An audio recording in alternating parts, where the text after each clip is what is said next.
Hi, this is Usha. Welcome to Rathod's IAS classes. Today in this lecture, we are going to see current affairs of 29th April 2021. And in this lecture, we are going to see 9 topics which are very much related to UPSC. Okay. And we are going to discuss a maximum content today. Okay. So now let's get started with the discussion and let us see first article.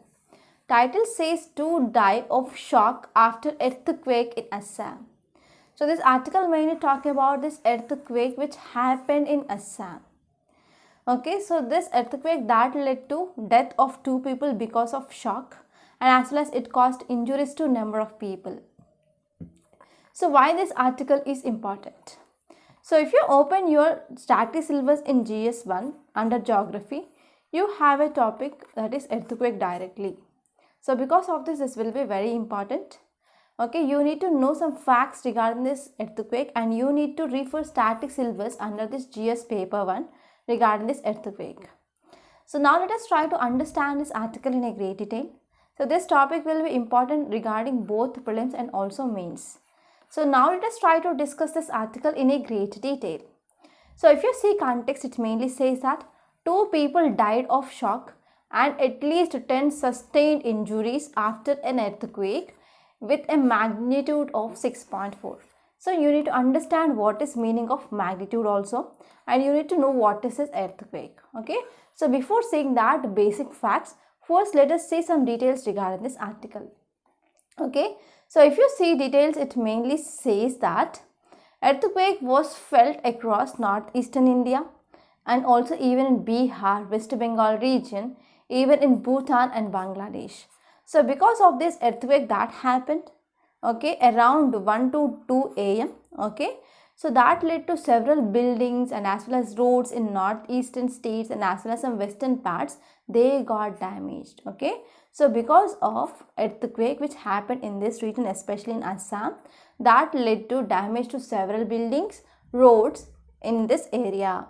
So according to National Center of Seismology, it said that epicenter of earthquake, it is at a depth of 10 kilometers. So you need to know what is this epicenter also. Okay, so there will be one important important diagram regarding this earthquake. So if you say this is earthquake here, so wherever the point this earthquake it is started, that is called as epicenter.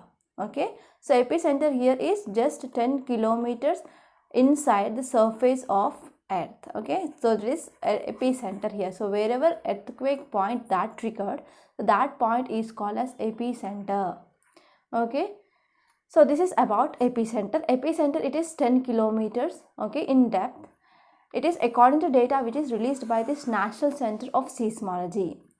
So according to preliminary analysis of this National Center of Seismology, it also said that this epicenter mainly seen in this Kopili fault. So it is fault triggered earthquake that is seen in this Assam, and this fault is very much closer to Himalayan frontal thrust. Okay, so if you see further more details, so this area mainly comes under seismically very active zone, that is hazard zone of 7. So if you are talking about earthquake zones in disaster management, we are going to draw India map and we are going to divide this India into 4 zones here. So zone 5, okay, zone 4 area around this, and we have some zone 3 area here and there. Okay, and we have zone 2. We have zone 5, zone 4, zone 3 and zone 2 areas. We are going to classify these areas based on vulnerability to these earthquakes in India. Okay, and this area, especially the northeast area and this Himalayan area and here the Gujarat Kutch area, mainly comes under this hazard zone 5. Okay, and this hazard zone 5 mainly associated with collisional tectonics, and in this area we can see Indian plate subduct beneath this Eurasian plate. So if you have know about this plate tectonics, as we know that Indo-Australia plate, okay, which is moving towards northward, and finally it hit this Eurasian plate. Okay, so Indo-Australian plate which is moving towards northward and finally hit this Eurasian plate. So if you want to draw some schematical diagram here, so this will be Eurasian plate. Okay, and here let us change color of pen and let us try to draw this. This is Indo-Australian plate. Okay, so this Indo-Australian plate which is moving towards northward, and it meets this Eurasian plate. So here this Indo-Australian plate, which is heavier than compared to that of Eurasian plate, so it went beneath this Eurasian plate here. So as we know, because of increased pressure, because of radioactive materials, because of increased heat, so this part that is Indo-Australian plate that went beneath to this Eurasian plate, that will be melted. So after that, finally that led to rise of mountains on this Eurasian plate. Okay, so this is one important thing that you should remember regarding this plate tectonics. So now this area where we see this earthquake area, this is very much near to this collisional tectonics, and here in this place, this Indo-Australian plate that subducted beneath this Eurasian plate. So because of this area which is actively seismic, okay, seismologically it is a very active area. So because of this, it comes under hazard zone 5 of earthquake in India. So now let us try to see some facts regarding earthquake. Okay, so now we are going to discuss about these facts. So this will be important, especially from prelims point of view. So now let us try to understand what is this earthquake. Earthquake in a simple layman terminology, we can say shaking of earth. So whenever there is shaking of earth is happening, so some amount of energy will be released. Okay, so this is a natural event. So shaking of earth, it is a natural event which is mainly caused due to release of some energy, and this energy will generate some waves that will travel in all directions. So these waves are very much dangerous. These waves that will lead to destruction of property, destruction of buildings, roads, etc. Right? So if you're talking about these vibrations, so they are called as seismic waves, and we can record these seismic waves by using some instrument that is called as seismographs. So we are using these seismographs to identify these seismic waves which are released during this earthquake. And if you're talking about types and causes of earthquake, so it mainly caused by 4 important reasons. First one is, it is mainly caused at faults, it mainly caused at tectonic plates, and next one is because of volcanic eruption, and next one is human induced. So if you're talking about fault zone, as we know, earth which is made up of rocks in crust. So whenever there is any fault that is seen in crustal rocks, that leads to faults. So during this fault area, it will easily trigger this earthquakes. Okay, so this type of earthquake mainly seen in Assam now. And next one is tectonic earthquakes. That means whenever movement of plates that is happening towards each other or moving away from each other, that is divergent, convergent plate movements or divergent plate movements or transform plate movements. So in this plate movements also we can see that will trigger this earthquake. And next one is volcanic eruptions, but not all volcanic eruptions, but some volcanic eruptions that will lead to earthquake. Okay, and these volcanic type of earthquakes mainly seen in most volcanic activity areas. That is, whenever there are any volcanoes which are present and these are most active, so in these areas we can see these earthquakes mainly caused by these volcanic eruptions. And next one is human induced earthquakes. Whenever we are going for mining activities or whenever we are going for testing of nuclear devices inside earth, and as well as whenever we are going for construction of dams or reservoirs, so these also triggers this earthquake. So this type of earthquakes mainly comes under this human induced earthquakes. Okay, so this is about types and causes of earthquake. And now let us talk about measurements. So in measurements you will come across 2 important scales, that is Richter scale and next one is Marcelli scale. So if you are talking about Richter scale, which mainly measures magnitude. Magnitude means how much energy which is released during earthquake, that is called as magnitude. And if you see magnitude of this Assam's earthquake, it is 6.2. So if you are talking about scale, which mainly ranges from 0 to 10, okay, 0 to 10 it is scale of this magnitude, that is Richter scale. And next one is intensity. So intensity of earthquake mainly measured by using this Marcelli scale. So intensity means it takes into account visible damage which is mainly caused by this earthquake. So this earthquake causes how much damage. So that is mainly measured under this intensity through this Marcelli scale. So the value mainly ranges from 0 to 12. You have to remember this.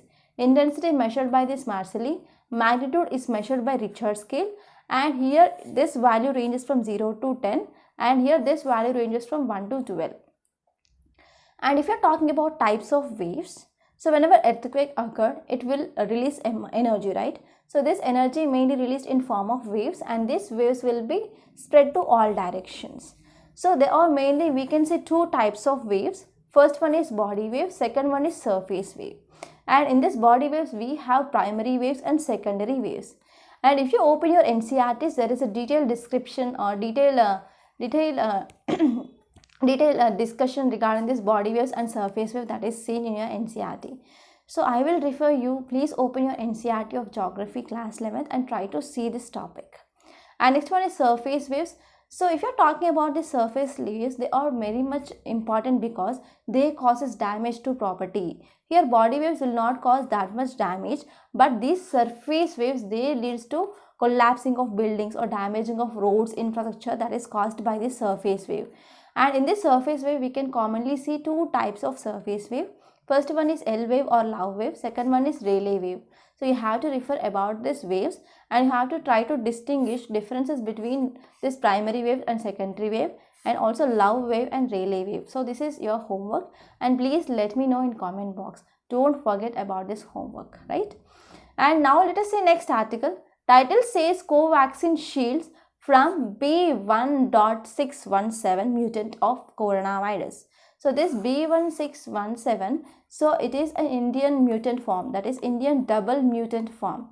So recently study done by ICMR along with Bharat Biotech researchers, and they found that so whenever people who are taking this Covaxin, so it will be also producing immune system, or it is also producing antibodies which made it neutralize this B.1.617, that is double mutant virus of India. So this is about this study, and now let us see in detail what is written in this article.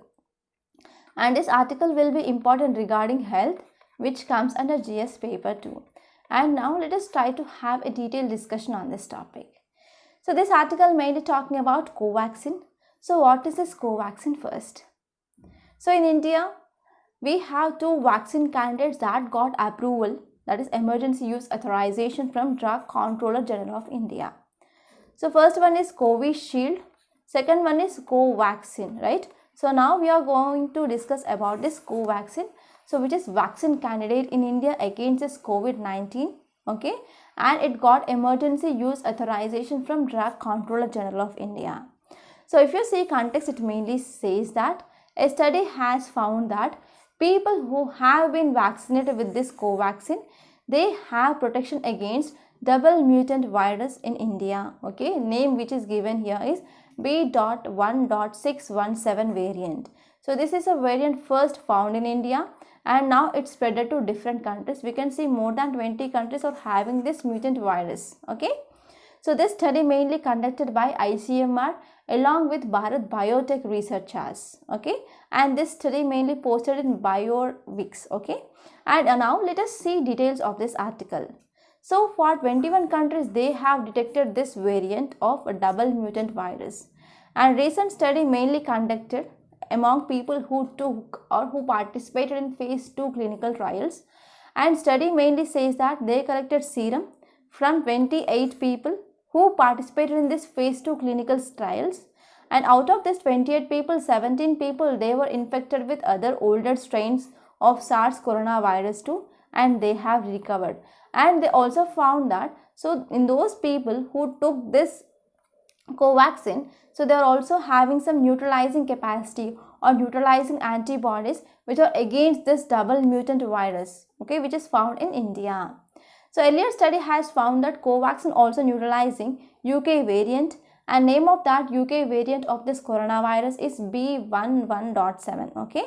So if you are talking about this Covaxin, in this way, after the studies, so we can say it will provide much needed boost for our COVID-19 vaccination program in India. So when we are going for this vaccination or taking this Covaxin, it will be very much helpful because it having neutralizing capacity of different mutant virus, for example UK virus and also double mutant. Okay, so these are some important details which are given in this article.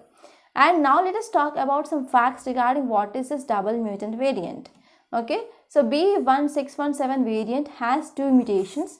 So mutations mainly seen, that is E484Q and L425R. And these mutations, they are mainly found in receptor binding domain of spike protein. So what is a spike protein actually? So if you see structure of this coronavirus, it will have a nucleocapsid. Okay, so in this we have some genetic material that is present here inside. So genetic material here is we have RNA in this coronavirus. So on this nucleoplasmid capsule here, they will have some spike proteins. So these spike proteins are very much responsible for entering into our body. So these spike proteins mainly attach to our ACE2 receptors, and finally this virus will enter into our body. So whenever there is any mutation that is happening in this spike protein, so whatever antibodies which are present in our body, that will not recognize this virus. So easily that can enter into our body and it can start replication. So this is one of cause of concern regarding this vaccines, right? So if you see, this study mainly says that this Covaxin, which is mainly having some neutralizing antibodies regarding this mutant virus also. So this is one important good development in our vaccine of COVID-19. Okay, and this article also says that there is no sufficient data regarding transmissibility and as well as infection. Okay, regarding this some of other variants, that is double variant of this coronavirus. So there is a need of still more further studies to understand transmissibility and also infectivity of this double mutant virus in India. Okay, so this is gist of this topic. And now let us see next article. Title says WHO, that is World Health Organization, pledges aid for India. So this article mainly talking about United Nations Health Agency. It is going to help India to contain this COVID-19 pandemic. So if you're talking about situation in India regarding this COVID-19, so we are facing a very bad situation actually. So there are more than 3.5 lakh new cases they are reported daily, and we are also seeing there are 3,000 deaths that are happening within a day here. So because of this, already because of increase in number of cases, there is a second wave that is evident in India. So there is a large number of cases that are reporting day by day. So because of this, whatever hospitals are present, they are facing some stress. There is increased burden on healthcare infrastructure in India. So there is lack of oxygen supply, there is lack of availability of beds, okay, and as well as there is lack of testing capacity also. Even now we are facing this problem. So because of all these things, now WHO pledges to provide some help to India to contain this coronavirus pandemic. So now let us see what is this aid includes. So this article will be important regarding GS paper 2 under international relations. So you need to remember about some facts of this organization also, right? So if you see context, it mainly says that WHO, that is World Health Organization, pledged oxygen concentrators and laboratory samples and mobile hospitals for India. Okay, it mainly talking about oxygen concentrators. That is, it is mainly it is like this, and it will be taking atmospheric oxygen, and atmospheric air will be taken, and it will have some sieves such that it will allow only oxygen into this. And if you want to adjust concentration, we can also adjust concentration. Okay. So recently we studied about this oxygen concentrators in our PIV analysis, right? So there is no need of explaining about this. So if you want to increase concentration, we can go for 90% of concentration of oxygen, and also we can increase supply of air or supply of oxygen, and with concentration of 30% also here. So whenever we want increased concentration of oxygen, so supply of air will be decreased, okay? So that will be about 7 liters per hour. But when we are decreasing this concentration of oxygen, we can supply even 70 liters per hour also, okay? So this is about this oxygen concentrators. So now WHO pledged that it will provide some oxygen concentrators and also some necessary laboratory suppliers, and as well as mobile hospitals for India. So if you see further more details which are given in this article, it mainly said that WHO said there is a need to act with speed, and as well as to expand hospital capacities, and also to equip hospitals with medical supplies, because many hospitals, they are facing shortage of oxygen, shortage of medicines, and even there is black market that is running in number of hospitals. And even yesterday news I saw that there is a black market regarding remdesivir. So remdesivir injection which is given for more than 1 lakh rupees, one injection is costing for more than 1 lakh rupees. So in this way, so whenever we are seeing there is a shortage of medical supplies, that will also leads to black marketing, okay? So this is about the thing here. So WHO said that we need to act with speed and we need to expand hospital capacities and to equip them with medical supplies. Okay, and next important thing is WHO will be procuring lab supplies. Okay, it is going to cost about 1.2 million reagents. So it is going to procure 1.2 million reagents. So these reagents will be very much helpful to meet huge demand and need for testing in India. Okay, and it also said that it will be providing some mobile field hospitals and also chartering flights to bring 4,000 oxygen concentrations to meet increased demand of oxygen in India. So now let us try to see some facts regarding this WHO, because you can expect some prelims based questions regarding this WHO, because recently WHO is seen highly in news because of this coronavirus. Okay, so if you see some facts here, WHO, it is United Nations specialized agency for health and was founded in year 1948, and headquarters of WHO located at Switzerland. So if you are talking about member states, there are about 194 member states and 150 country offices are present, and there are about 6 regional offices. Okay, so this is about some important thing. And this WHO, it is an intergovernmental organization, and it mainly works for collaboration with its member states. Mainly it will contact or it will come up with collaboration with ministries of health from different countries. And this WHO will also provide leadership on global health matters, and as well as it will be involving in shaping health research agenda in countries, and also it will set up some norms and standards that to be followed, and it will be also helpful for articulating evidence-based policy options. It will also even provide some technical support to countries, and it will also help in monitoring and as well as health in states or in health in countries. And if you're talking about objectives, there are 4 important objectives. First one is it will direct and will coordinate on international health work. And next one is it will help establish and also it will maintain effective collaboration with United Nations. It will also provide some assistance. It will also play an important role in strengthening of health services in countries. It will also promote cooperation among scientific and as well as professional. Okay, so these are some important things that should remember regarding this topic. And now let us see next article.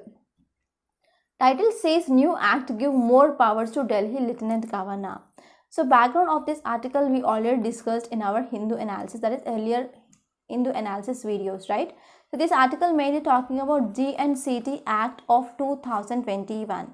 So GNCT mainly stands for Government of National Capital Territory of Delhi Amendment Act of 2001 here, and this topic will be very important for mains point of view and even prelims. Okay, and this topic will be important regarding polity, which comes under GS paper 2. And now let us talk about this article in a great detail. So this article mainly talking about GNCT Act of 2021. It mainly stands for Government of National Capital Territory, GNCT of Delhi Amendment Act of 2021. So what is context? So if you see context here, Ministry of Home Affairs issued Gazette notification stating that provisions of this act deemed to be have come into effect from April 27. So from April 27 onwards, so provisions of this act came into effect. So this is the thing which is said by our Union Minister of Home Affairs. So if you see some facts regarding this act, so first we need to know about provisions. So we need to remember 4 important provisions of this act, and this will be very important from mains point of view. So first important provision here is government means Lieutenant Governor. Okay, government in this act, it mainly seems that it is Lieutenant Governor. And second one is it also said about widening of discretionary powers of Lieutenant Governor. So matters where Legislative Assembly of Delhi is empowered to make laws, and now the discretion powers of this Lieutenant Governor which is increased. And next one is necessarily granted an opportunity to Lieutenant Governor. That means Lieutenant Governor, he or she, they need to give opinion before any decision which is taken by Council of Ministers. That means Council of Ministers will be overridden by this Lieutenant Governor from now onwards. And next one is related to administration decisions. So it also talking about Legislative Assembly powers. So Legislative Assembly of Delhi shall not make any rule to enable itself to consider matters of day-to-day administration. So in this way, the power of Council of Ministers decreased, and also power of Legislative Assembly also decreased. So in this way, finally we can say that this act made this Lieutenant Governor of Delhi more powerful than compared to that of elected government in Delhi. Okay, so what is need of this amendment? So if you see need here, Union Ministry of Home Affairs, it mainly said that objects and reasons of this bill which is present in 1991 Act according to section 44. So recently we came up with this amendment. So earlier we have this Act of 1991, and in this 1991 there is one important section, that is section 44. So this section 44 of this act, which mainly talks about objects and as well as reasons of bill. So it mainly deals with conduct of business here.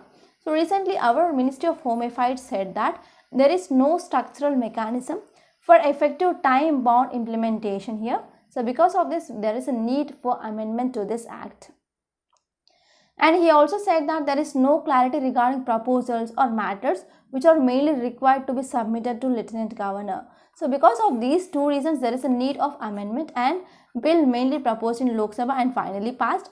And now Union Home Minister, he said that this act came into effect from April 27 onwards. So this is the important thing. And now let us talk about this GNCTT Act of 1991.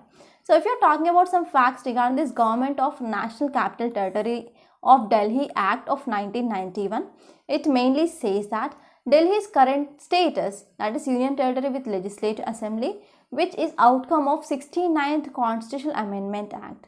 So we made Constitutional Amendment Act here, and we introduced two articles, Article 239 AA and Article 239 BB.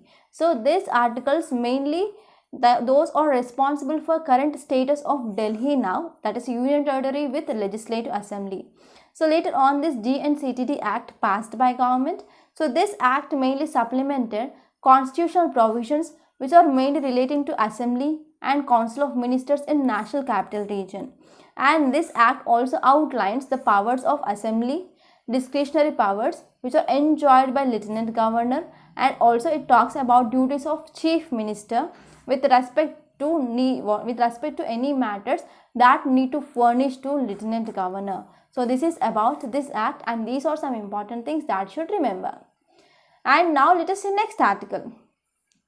Title says FPI is likely to withdraw $3 to $4 billion in short term.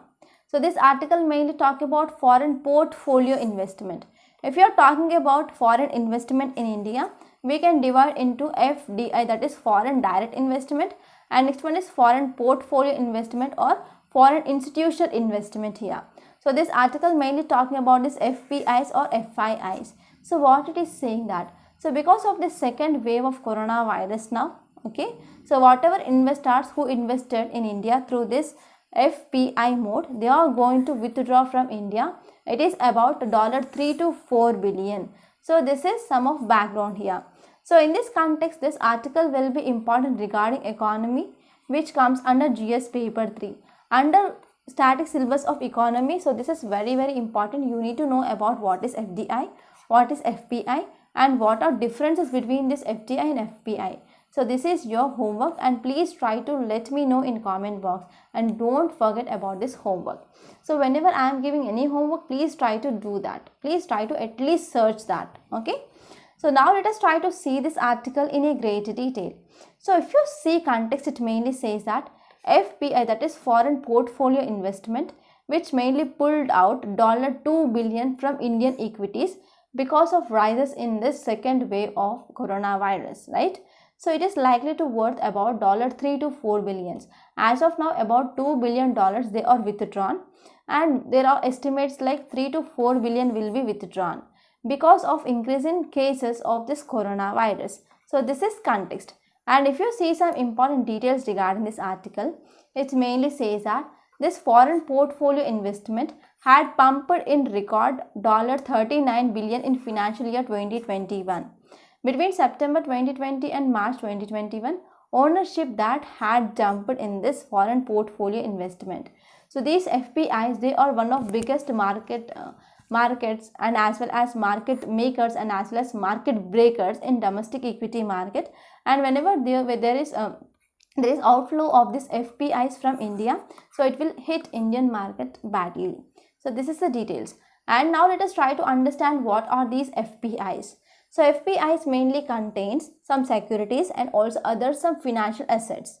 So these are passively held by foreign investors, and these FPIs do not provide the investor with direct ownership of financial asset. Okay, so there will be no direct ownership of financial assets. So whenever they want to move, they can easily move here. So because of this FPIs are called as hot money. So if you're talking about examples which comes under this foreign portfolio investments, they include investing in stocks, even in bonds, mutual funds, exchange trade related funds, American depository receipts, and as well as global depository receipts. So these are some important examples which comes under this foreign portfolio investment. And if you're talking about these FPIs, they are referred to hot money because whenever they want to withdraw or whenever they want to pull back this, they can easily pull back. So because of this, it is commonly called as hot money, and these are mainly short-term investments. But if you are comparing with that of FDIs, so FDIs will be long-term investments, but FPIs are short-term investments here. Okay, and they are more liquid and they are very much less risky than compared to that of foreign direct investment. Okay, so these are some important facts that you should remember regarding this topic. And now let us see next article. Title says limited SOPs, that is standard operating procedures, make scrappage policy for vehicles unattractive. So this article mainly talking about vehicle scrappage policy. So regarding this topic, we already had a detailed discussion in our earlier Hindu analysis. Then who are following our Hindu analysis daily, then they might know at least what is this vehicle scrappage policy, right? So this article will be important regarding polity, okay, and also this will be important regarding economy point of view. So we are going to see this article now from economy point of view. So this article mainly talking about this vehicle scrappage policy. So why it is in news? Because recently government came up with this vehicle scrappage policy. So under this policy, government which is not providing enough initiatives here. So whenever government which is not providing some enough initiatives, then people will also cannot come forward mainly to come up with this scrappage, or when they want to sell their old vehicles for this scrap here.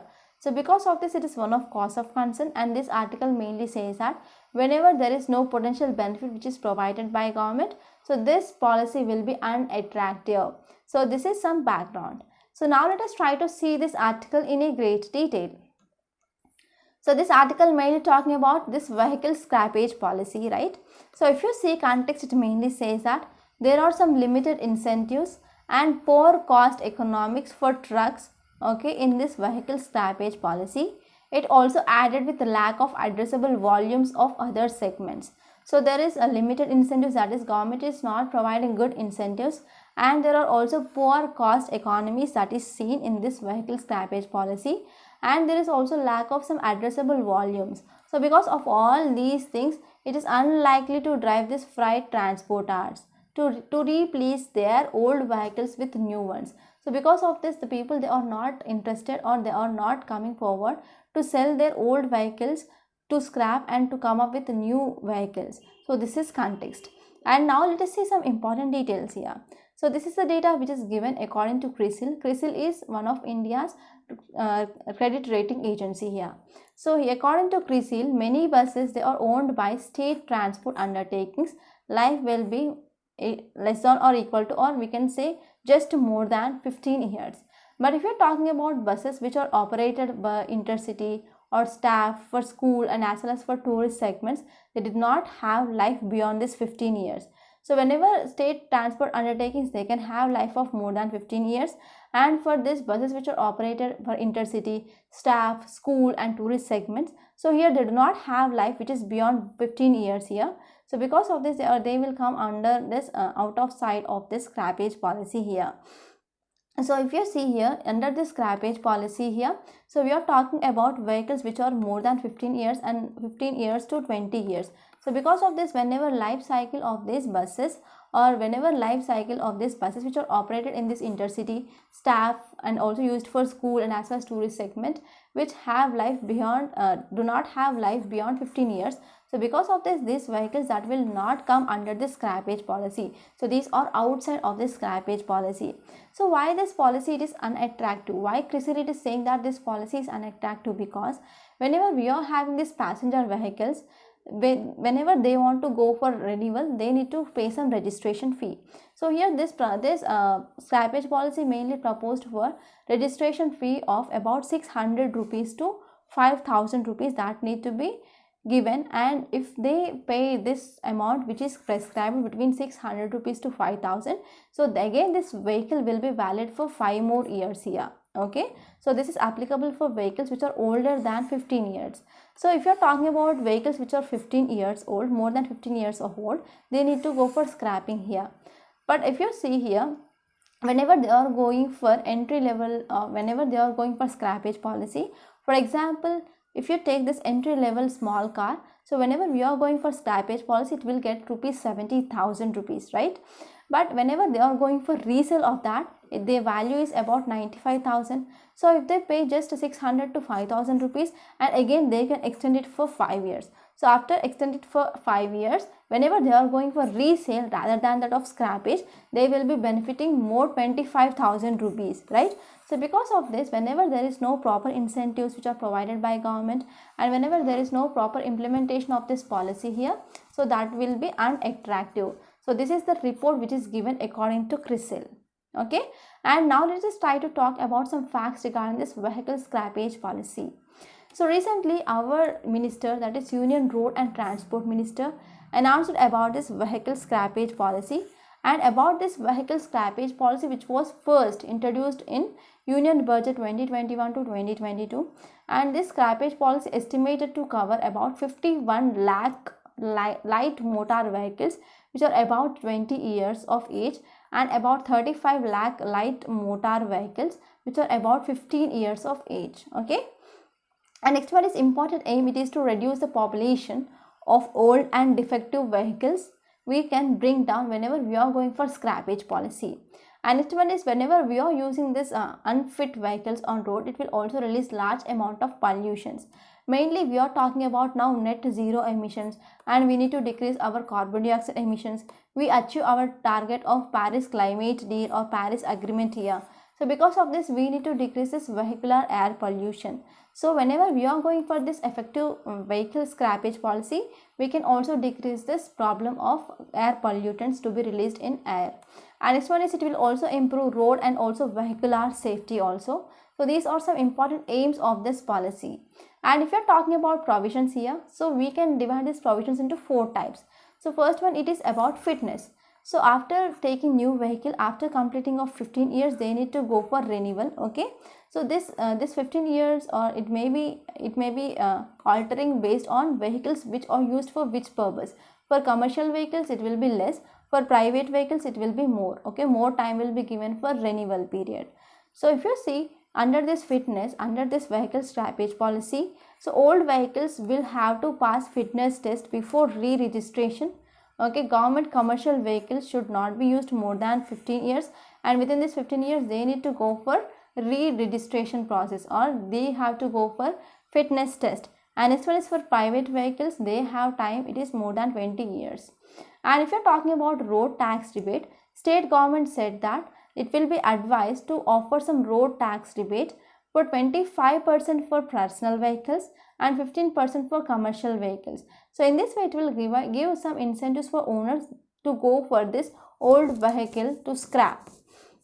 And next one is vehicle discount. Whenever any person who went for selling of his old car or old vehicles under scrap here, so he will get one certificate, that is scrapping certificate he will get.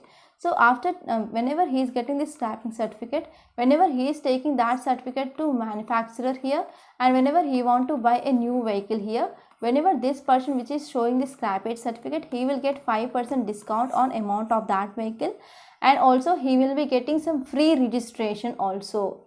Okay, so in this way he will get some incentives from government. And if you see here, whenever any person who is not going for selling of his old vehicle for scrap here, So he will be also imposed disincentive, like there is increased registration fee which is applicable for vehicles which are more than 15 years or older. Okay, so this is about this policy provisions. And now let us talk about what is significance. First one is it will be helpful mainly for reduction in prices. So whenever we are selling old cars and whenever we are buying new cars, so whatever spare parts which are present, then that will be reused, okay, recycled and reused, such that the production cost of new vehicles will be decreased. Finally, production prices will be decreased and we can get new cars for at cheaper rates than compared to that of earlier. And next one is there is improved revenue, because it will boost sales of heavy and also some commercial vehicles. So because of this, it will increase economy, that means it will increase revenues. It will also leads to growth. And next one is it will also create some employment regarding the scrappage industries and as well as production of new cars, new vehicles, etc. And next one is it will help for creation of scrap ads here. Because of this, we can recover waste very fast. And next one is it will be also reducing pollution. Whenever we are going or we are throwing these old vehicles into scrap, then it will reduce carbon dioxide emissions into atmosphere. So these are some important significance. And now let us see today's main question. What is vehicle scrappage policy? Add a note on concerns regarding this policy and try to write this answer, and answer should not be more than 150 words. Okay, so this is about gist of this article. And now let us see next article. Before seeing this article, I want to make a small announcement on this platform. So if you want to clear UPSC in 2022, we came up with one excellent, highly beneficial and also economic course, that is current affairs package, along with the mains answer writing practice. So how this course will be useful to clear UPSC 2022? So this course will be very beneficial to clear UPSC 2022 because before entering into examination hall, you need to know at least 1.5 years current affairs for sure. And if you join this course, and this is right time to join this course to cover 1.5 years current affairs in a comprehensive manner. And why we need to focus on this current affairs? About 50 to 60% of questions, either it may be prelims or mains, so mainly questions are based on this current affairs. So mastering of current affairs, it is very important to clear UPSC, and in your UPSC preparation, 50 to 60% of preparation that should be done on its current affairs. And if you are talking about mains answer writing practice, especially who are beginners, who are fresher, they ignore this mains answer writing practice. So because of this, even though if they clear prelims, they cannot clear mains without proper answer writing skills. And in this course, we are exactly focusing on how to improve your answer writing skills. And next important thing here is, if you join this course, we also conduct your prelims test on every Sunday, and we also provide you video explanation part. So in this way, this course is exactly focusing on demand of UPSC. So finally, I want to say one thing. Please don't take this course as a choice. Try to join this course as soon as possible and achieve your dream of clearing UPSC. For further details, link which is given in description box, so please visit that once. And if you want to talk to me directly, you can talk to me on this number 8074765513. Okay, and now let us discuss next article. Title says Antimicrobial Resistance, the Silent Threat. So this article mainly talking about antimicrobial resistance. So if you're talking about this antimicrobial resistance, so let us have some brief background discussion. So there are a number of diseases which are mainly caused by microbials. For example, we can talk about bacteria, we can talk about virus, we can talk about fungus, right? So now let us talk about this bacteria and fungus. To treat these bacterials, we have antibacterials are present, and we have different classes of drugs which are acting against this bacteria. Some drugs will be acting on genetic material, some drug will be acting on the cell wall of that bacteria, some drugs will be acting on some other important mechanism of this bacterial replication, right? So in this way, whenever we are giving antibiotics to treat any disease, for example, if you go to doctor, he will prescribe you antibiotics should be taken for 7 days continuously. Okay, then what happened, if you started taking this antibiotics, within 2 days there will be some symptoms that will be subsided. So because of decrease in severity of disease, you may not use again this antibiotics. Okay, after 2 to 3 days, what happened? Again the symptoms will be increasing in your body, and again if you start taking this antibiotics for further 2 days, this antibiotics will not act on that bacteria now here. So why?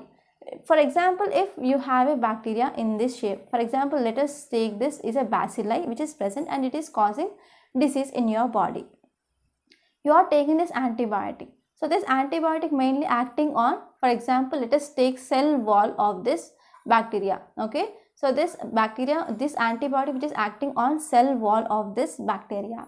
You had took this medicine for 2 days continuously. So because of this medicine which is acting on cell wall here, for next 2 days you did not take this medicine. Okay, so because of this, what happened? Bacteria will come up with a special coat. Again it is coming up with a special coat around it. Okay, so whenever it is coming up with a special coat, and again if you started taking same medicine, it will be not acting on this special coat. So in this way, this bacteria which is developing resistance against microbials or against antibiotics you are taking, so this formation or this adaptation by this bacteria which is becoming more resistant to act against this antimicrobials, or we can say antibiotics here. So this type of mechanism which is generated by this bacteria fungi, this is called as antimicrobial resistance. So because of this antimicrobial resistance, for example, if you take, there are 10 important antibiotics which are present in market. So for example, if this bacteria which developed antimicrobial resistance to these 10 antibiotics which are present in market, then which drug can be used to treat this disease? So finally, we do not have available any drug in market to treat with this type of drugs. We need to go for development of new antibiotics. But to develop this antibiotics here, so it takes several years of time. We need to invest large amount in research and development. So we have some challenges, right? So it is one of important challenge we are facing regarding this antimicrobial resistance now.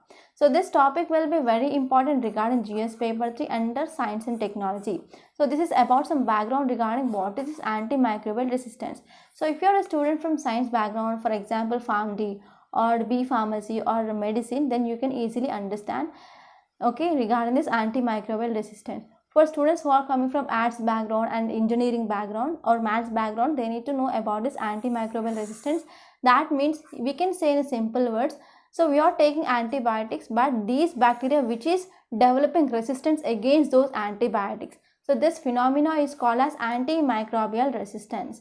And now let us try to see this article in a great detail. So if you see, this article mainly says that one of the important challenge we are facing is COVID-19 pandemic.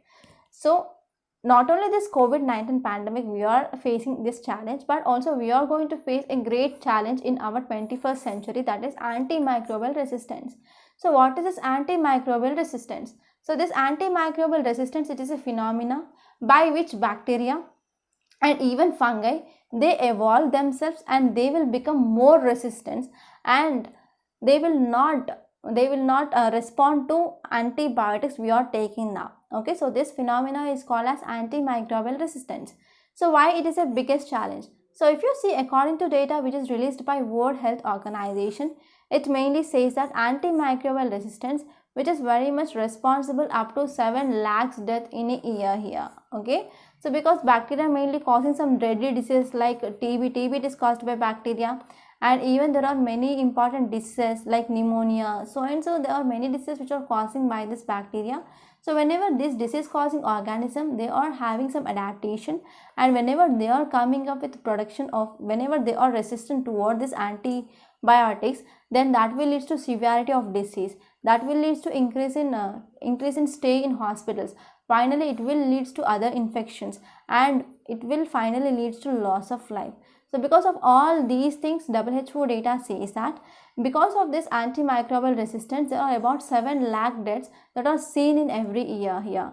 So unless and until we are taking, whenever we are taking urgent measures to control this antimicrobial resistance, so then it will lead to huge economical crisis. Okay, so it also said that it will lead to 10 million of deaths annually, and it will cost about $100 billion by 2050. So this is the data which is given by WHO. So because of this, we need to take some urgent measures to control this antimicrobial resistance.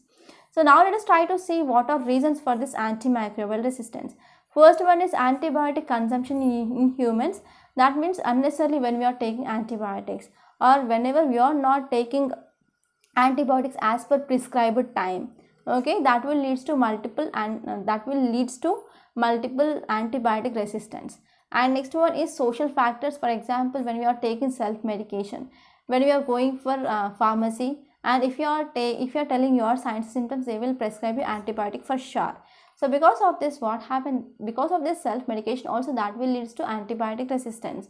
And next one is whenever we are taking these antibiotics without any prescription. As you know, this antibiotics which comes under H category drug, that means that should not be dispensed in pharmacy without prescription. But if you go to nearby pharmacy in India, we can get this antibiotics easily as over the counter drugs here. So this is one of important problem we are facing now. And next one is there is no basic lack of knowledge. That means there is no knowledge regarding antibiotics, how they will act and what will be happen if we stop taking these medicines in that prescribed time regime.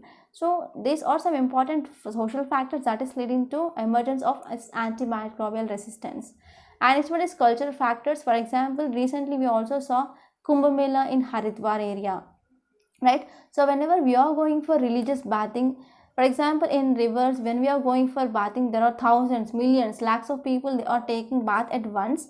So because of this, what happened, that will leads to evolution of superbugs. Okay, so that is also one of important reason for this antimicrobial resistance. And next one is antibiotic consumption in food animals. For example, there is poultry. In poultry, there is irrational use of antibiotics are used mainly to prevent infections in those poultry birds. So when these poultry birds, they are mainly taken or consumption by these humans, then it will also leads to transfer of antibiotics from animals to humans. So in this way, it will also generate antibiotic resistance.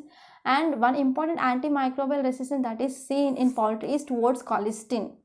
Okay, colistin is antibiotic which is mainly seen resistance.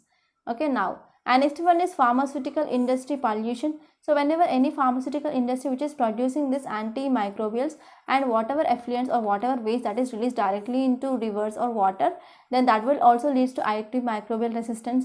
And next one is environment sanitation. Okay, whenever we are going for untreated disposal of sewage water bodies, okay, that will also lead to antimicrobial resistance. And next one is infection control practices in healthcare settings. For example, if you are going to hospital, not now, okay, before this COVID-19 era. So whenever you are going to hospital, here nurse will come and she will touch you and she will give you some injections, so and so she will give some treatment, okay, and later on she will also move to another patient and she will also do the same thing there. So she is not going for sanitizing her hands after treating one person, and she is going or she is moving on for another patient. So in this way, whenever that person who is moving from one patient to another patient without having some sanitation measures, that will also leads to this antimicrobial resistance. Okay, that will also leads to increase in infection and chances of increasing stay in hospitals as well. So these are some important things. So now what can we do? What is way forward? So if you see way forward, a multi-sectoral $1 billion antimicrobial resistance action fund which launched in 2020. So this will give some support for development of new antibiotics. Okay, and next one is UK mainly coming up with a subscription based model. So it mainly pays special attention for this new antimicrobial models.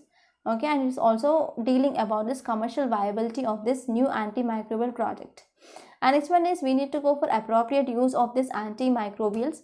For example, if you are talking about Peru efforts, it is mainly going for patient education. So patients should be known detailedly about how these antibiotics will use, okay, how these antibiotics will mainly decrease severity of disease, and what happens if they go for discontinuation of this antimicrobials.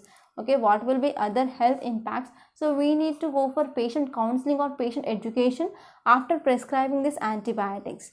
And next one is if you are talking about Australia, they are going for regulating some reforms mainly in behavior, okay, mainly to influence behavior of prescriber. Prescriber should not unnecessarily go for prescribing of antibiotics. Whenever there is need, only he should go for prescribing of these antibiotics. And next one is, if you're talking about European Union, they support the value of DX program. Okay. And next one is Denmark, mainly coming up with these reforms to prevent use of antibiotics in animals. And next one is critical role of manufacturing and environment contamination. So in this way also we can go for spreading of antimicrobial resistance to controlling of this pharmaceutical waste. So whenever any pharmaceutical industry which is releasing its waste here, we need to control that thing such that we can decrease this antimicrobial resistance. And if you're talking about this, in India we are also having many things. Okay, many things, like we are facing important problem like antimicrobial resistance even in India. But if you're talking, we are having some challenges here, because these antimicrobials, they are easily available at over-counter medicines. Like whenever we are going for pharmacy, if you ask any antibiotic, like if you are talking about ofloxacin, if you are talking about azithromycin, so these are easily available as over-the-counter drugs in India here. So we need to control that. So in low and middle developed countries here, so we can see these antibiotics are mainly available at over-counter. Okay, over the counter. So it is one of important reason for this antimicrobial resistance. So in this way, what is need here is, we need to educate consumer, okay, to decrease appropriate demand here, demand of antibiotics, and we need to issue some standard treatment guidelines for prescribing of these antibiotics, and we need to come up with a policy alignment at national level and as well as at international level, and we need to improve our coordination between different stakeholders who are involved in this supply of antimicrobials. Okay, so this is about gist of this topic, and I hope it is clear. And now let us see next article. Title says making social welfare universal. So this article mainly talking about social welfare schemes. Okay, so this topic will be very much important regarding society, and this topic, it is very important for challenges we are facing. Okay, challenges we are facing in this COVID-19 pandemic. So this topic will be important very much regarding mains point of view, but not prelims. So now let us try to talk about this article in a great detail. So if you see, this article mainly focusing on social welfare schemes. So if you're talking about introduction here, it mainly says that India is one of largest welfare states in the world, and India witnessed multiple crises. For example, we are facing intra and inter-migration. Okay, intra means within India we have number of states. So we are seeing migration from one state to another state. Okay, and we are seeing inter means we have many countries in world. So from India we are seeing migration from one country to another country here. So inter means between countries, inter means within our country. Okay, so we are facing number of crises like intra and inter migration, and next one is we are facing problem of poverty, food insecurity, and also crumbling healthcare infrastructure because of this COVID-19 pandemic. And if you see, now we are facing second wave of this coronavirus. So in this second wave, there is absence of economic capital, absence of social capital, and there is insufficient access to healthcare facilities, and we are seeing illness which is present everywhere, but healthcare, it is not available everywhere. So these are some important crises. So if you see data here, so if you are talking about country, in India we have about 500 direct benefit transfer schemes are present at central level and as well as state levels, and state, central, and also some line departments are responsible for implementing of this direct benefit transfer schemes. But if you are saying about this direct benefits transfer schemes, they are not reached to those who exactly need those benefits. Okay, so if you are talking about this pandemic, it mainly revealed about leveraging our existing schemes and also providing some universal social security schemes. So these universal social security scheme, now it is of utmost importance here. So whenever we are having this universal social security scheme, that will absorb at most important impact of external shocks which are mainly caused to this vulnerable sections of people. So if you are talking about some case studies here, so Ireland came up with this POR law system, which is one of universal social security scheme in Ireland, which mainly financed by using some local property taxes. So it is very important scheme in Ireland because it is providing some timely assistance. It is also promising some social insurance, social assistance, and as well as it is having some extra benefit supplements to people who are vulnerable in Ireland. Okay, so in this way here, if you're talking about India, is it very difficult to come up with this type of universal social security scheme? No, actually, because already we are having some universal healthcare programs For example, we can talk about this pulse polio universal immunization program. We came up in year 2014, and after that India declared polio free. So in this way we can also come up with this universal social security scheme. It is not a very much difficult as we think. Okay, so what will be advantages when we are coming up with this universal scheme? So this universal scheme will be very much helpful because we can go for easily application by consolidating data of all eligible beneficiaries, because now we have improved in our technology, right? So in science and technology also we improved a lot. So now it is very much easy to go for consolidation of data of all eligible beneficiaries, and we can come up with under a one database, and we can finally reduce some exclusion errors also. This is first important thing. And we also have this Pradhan Mantri Garib Kalyan Yojana, and it also mainly focusing on strengthening of universal social security. Under this, recently we studied that we are going to extend this scheme of providing free food grains, either rice or wheat, that is 5 kg per person per month here. That is going to be extended for next 2 months also. And already we are having number of schemes regarding education, regarding maternity benefits, regarding public distribution system, and we also having provision of gas cylinders under Pradhan Mantri Ujjwala Yojana, and we are providing some employment opportunities under this MG Narega, right? So in this context, what is need here? So we need to avoid duplication, we need to avoid inclusion, and we need to avoid some inclusion and exclusion errors, and we need to understand some cost of welfare access for vulnerables here.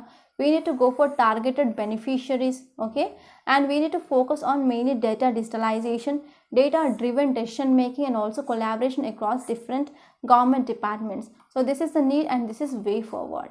So this is just of this topic. I think today's lecture is very much lengthy, right? So we discussed most of a static portion and as well as some important current affairs in this lecture. So please try to watch this video completely. So by this we are concluding today. I hope you enjoyed this lecture. Please subscribe to my channel, and don't forget to like, share and comment my videos. And don't forget to enroll this current affairs package. Thank you so much.